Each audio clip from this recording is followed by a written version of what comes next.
Hi, I'm Keon, a research analyst with Lipper.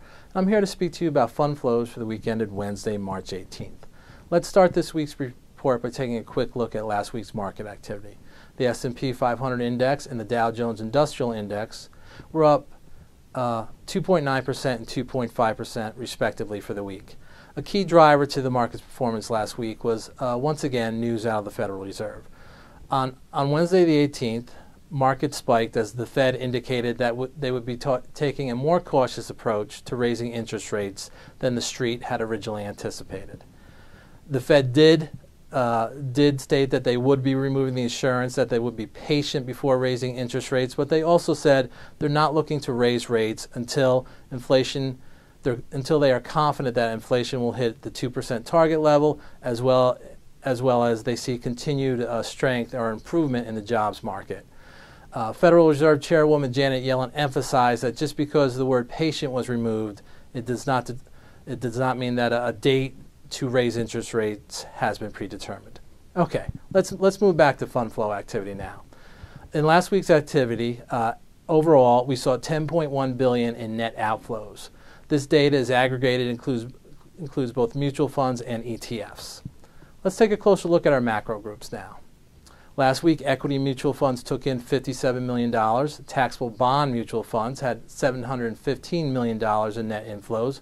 Muni bond funds took in $61 million, while money market funds had net outflows of $21.1 billion last week. Let's move on to equity mutual funds. Take a closer look at them now. The $57 million in net inflows represented the fourth straight week of net inflows for the group.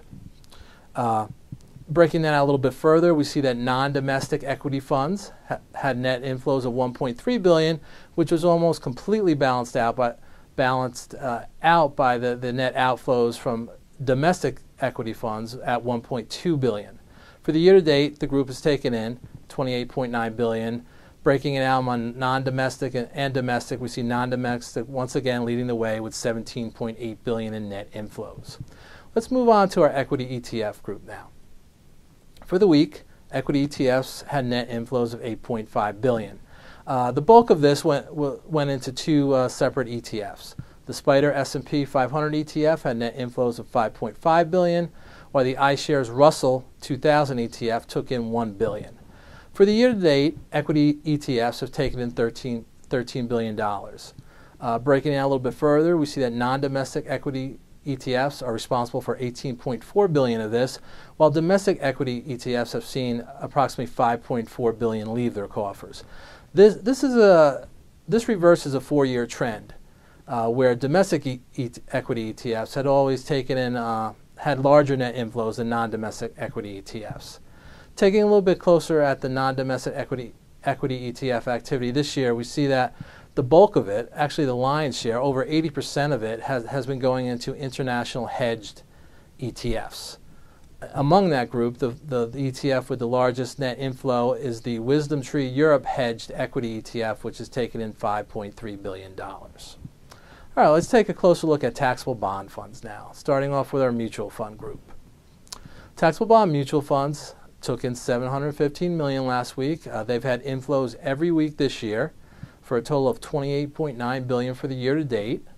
Last week's activity, we saw core plus bond funds took in $1.1 billion, while for the year to date, this group has had overall net outflows of $1.9 billion. Conversely, last week high yield funds saw $1.4 billion leave their coffers, while for the year to date, they've actually taken in $6.7 billion. All right, let's move on to the ETF group now for taxable bond funds. For the week, taxable bond ETFs took in $1.6 billion. Overall, for the year to date, their net inflows are now approaching almost $15 billion. Last week's activity, again, high yield ETFs, similar to the mutual fund group, were prominent. We see the two largest inflows for the week were the Spider Barclays short-term high yield, as well as the Spider Barclays high yield, which took in $340 million and $250 million respectively. While conversely, the largest outflow also came from a high-yield product. The iShares iBoxx high-yield ETF saw over $420 million leave their coffers. Let's move on to our municipal bond fund group now. For the week, they had net inflows of $61 million. Again, similar to taxable bonds, they've had net inflows every week this year for a somewhat smaller overall total of $7.9 billion in net inflows. Last week's activity, national munis once again led the way with net inflows of $72 million. Conversely, single-state muni funds saw $11 million leave their coffers. Let's move on to our last group now, money market funds. As stated earlier, large net outflows for the week, $21.1 billion. Or if you look at the chart over the last 2 months, you see that we've alternated between weekly inflows and weekly outflows, while the volatility amongst that has increased as we moved along. In last week's activity, institutional money markets were responsible for most of the outflows with $19.3 billion.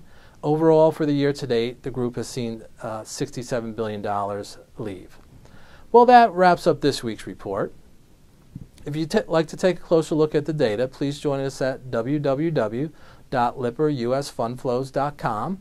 And please join us again here next week where another Lipper research team member will be speaking to you about that week's fund flows activity.